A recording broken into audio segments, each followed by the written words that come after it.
So I'm just going to be talking about what my support player did really well this game, and it's just going to be a good example of what I want support players to be thinking about and why everything this guy did was correct. Banana slam jam.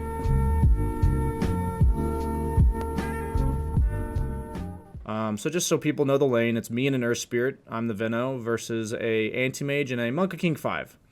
The Monkey King 5 was definitely trying, but he picked first round and I picked Veno, so he's not very effective in this lane. So I'd say the lane's like slightly in our favor to begin with. To give you the dynamic of this lane, which I want support players to be able to think about ahead of time, is that if Anti-Mage is ever able to blink on me with Monkey King stunning me, I'll just lose all my mana. They win the lane, because then I just have no mana, right? So Venomancer, pretty underwhelming damage early levels. He's an example of a hero that wants to get like level 3 because the poison sting damage goes from 36 total to 136. So pretty massive increase there from level 1 to 2, and the DPS is more than twice as much if you're actually continuously hitting. So the Venomancer for newer players out there is a perfect example of a hero who's really strong at level 3 in comparison to level 1 and 2, just because one of his skills gets way better when it gets from level 1 to 2. So this is something you guys can consider. Just take mental logs of these types of things. But yeah, so I told my Earth Spirit that I don't really think we can contest them wave 2. You can't do anything about wave 1 because the creeps guaranteed to meet each other. So I asked him to drag. I said, man, can you just drag for me? I said that. And I think that's like reasonable communication that you should always tell your 4.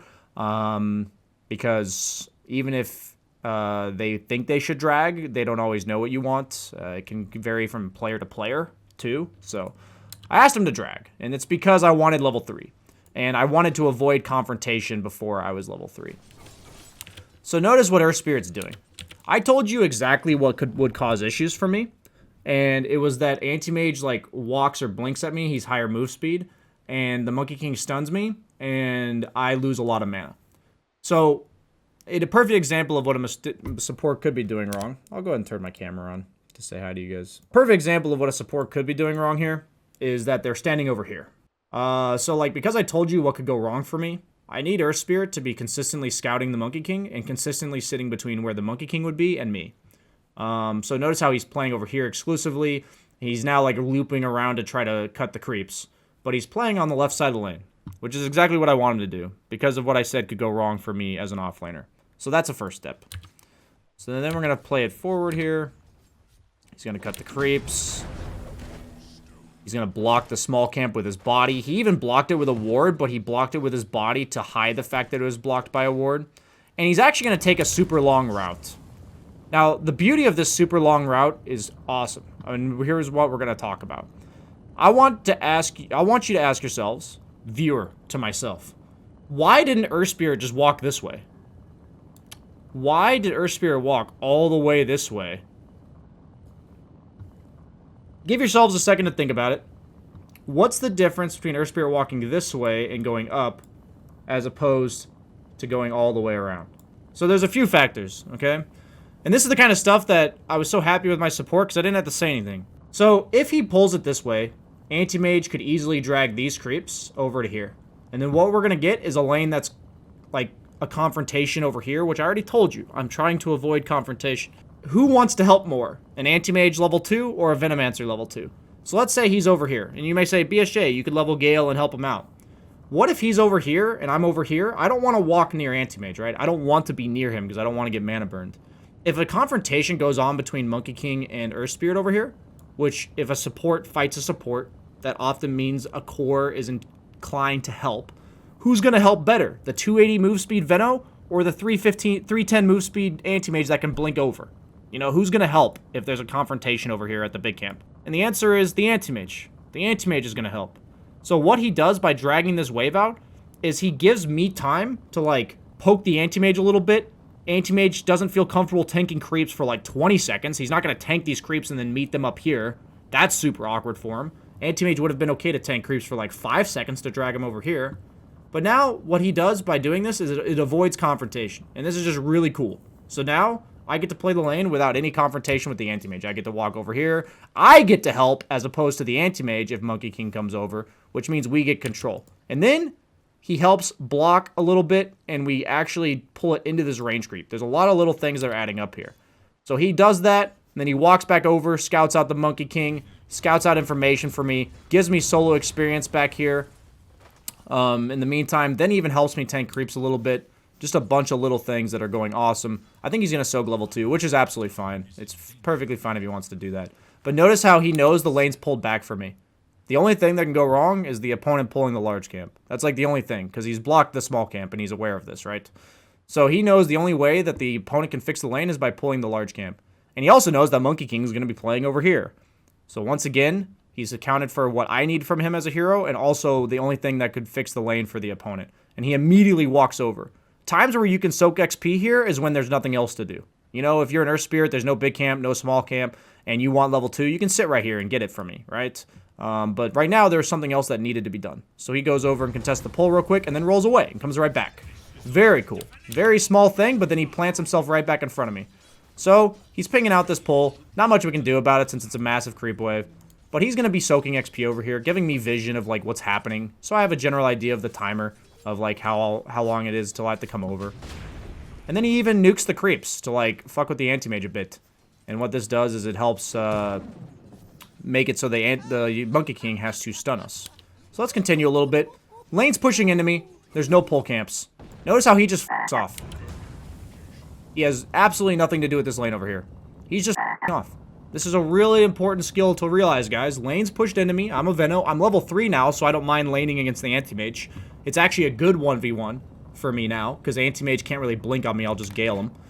And now he's just leaving me alone. A point where because there's no pull camps, and the lane's in a good spot, he doesn't need to be near me, which is great. I don't want him here. So, anti-mage blinks over. I ping, be a little aggressive. He's posturing, but he's not committing because he doesn't want to give Monkey King the Jingu stacks. And just notice how he's consistently bodying for me. Consistently playing in front of me. Like, fucking with the anti-mage a little bit. This is a really cool play. So this is an example where what happens here is it's 317. This guy has a really high-level awareness that if Monkey King's not showing here, where is he? So a lot of map awareness, a lot of understanding of the game is by what you don't see, what would they be doing? So an understanding is if you look at the timer right now and you see that there's no Monkey King in lane, what is he doing? There's only one thing this obviously you guys can see. I should probably remove the map cover. This is a low quality YouTube video, but that's okay. It's probably better that you guys couldn't see the mini map because he can't see it either. What is the Monkey King doing? Right? If he's not here, well, he's clearly pulling the small camp, right? So with that in mind, Earthspirit knows that this anti-mage has no help for the next 10 seconds. Seems like a really small window, okay? But at the highest level, these are the type of windows you capitalize on, okay? So it's a really small window where the Monkey King has absolutely no contribution to the lane. I guess he's trying to D-ward and he wasn't actually pulling, but he was over by the camp. So Earthspirit makes an incredibly aggressive move and forces the anti-mage, who already blinked in, to TP away because he blinked in already. Tries to pull the large camp, doesn't work out, whatever. Now the lane's pushing in for us. Notice how he pulls the large camp. Just good use of the pull camps, understanding from him to prevent the opponent, but also to utilize them in our own favor. Stacked big camps do a really good thing for us. Anti-mage cannot clear stacks. Monkey King cannot clear stacks. And Venomancer can clear stacks. So, by stacking the pull camp when he did it, it's even better than just pulling it. So now the lane gets restored a bit because he stacked this pull. I get a little creep or two extra. Notice how even though Monkey King pulled, his option was to contest directly, which would be good if I wanted to be over here, but I don't want to be over here. Because anytime I walk over here, I'm vulnerable to the whole anti-mage blinking on me stun thing. So rather than confronting the Monkey King over here, which Earthspirit has recognized as bad, which is correct, he then dodges the confrontation by stack pulling this camp. So like when the opponent's pulling small, you have two options. To pull the large at the same time, or to stop them from pulling small. And this is a perfect example where if I was a different hero in a different lane matchup, it might have been better to do the confronting of the small camp. But instead, he pulls the large camp. Great. Okay? So now I get a little extra big creep off of it. A lot of little things adding up. Everything the Earthspirit's done has fixed the lane for me. Now it's back where we want it. He leaves me alone because the lane's in a good spot. He's given me enough levels to be independent. This is an example that is perfect. Watch this. Anti-Mage is far up in the lane, so I'm not afraid of him. He can't go on me because I'm right next to my tower, and I also know that Monkey King was mid. Earth Spirit sees that I Gale this guy, and instantly TPs rather than walking from here. He's pretty close to the lane already. He sees another small window where I've set him up for success to be aggressive here. Monkey King just died mid, so Anti-Mage has absolutely no help. He just got Galed, and he's going to be slowed for the next 15 seconds, and Earth Spirit instantly TPs, so I see the TP, and I'm like, oh, chase him, chase him. I'm going to get a nice little ward block off here, and Earth Spirit's going to be ready to follow up, and we get a crucial kill on Anti-Mage. It's like, yes, even though the lane was played, I would say, flawlessly by the Earth Spirit, I was still losing in levels. It's just an unfavorable matchup. You don't really want to lane Veno into Anti-Mage. It's kind of just how it is. Even after all that, I was losing in levels, and then we get a crucial kill on Anti-Mage because of the Earth Spirit's awareness there. Guess what? He gives me the kill. Guess what he does? He leaves. How crazy is that? He gives me solo experience after leaving. And he's like, oh, this Venomancer's chill AF. We're going to let him do his thing. He's even going to stack a camp over here and check Rune. Like, this is just perfect support play, man. I don't know who you are, Hubba Bubba. Maybe you're some famous player. Maybe you're just some random pubber, but freaking sick plays by you, dude. I don't care if you end up feeding sometimes.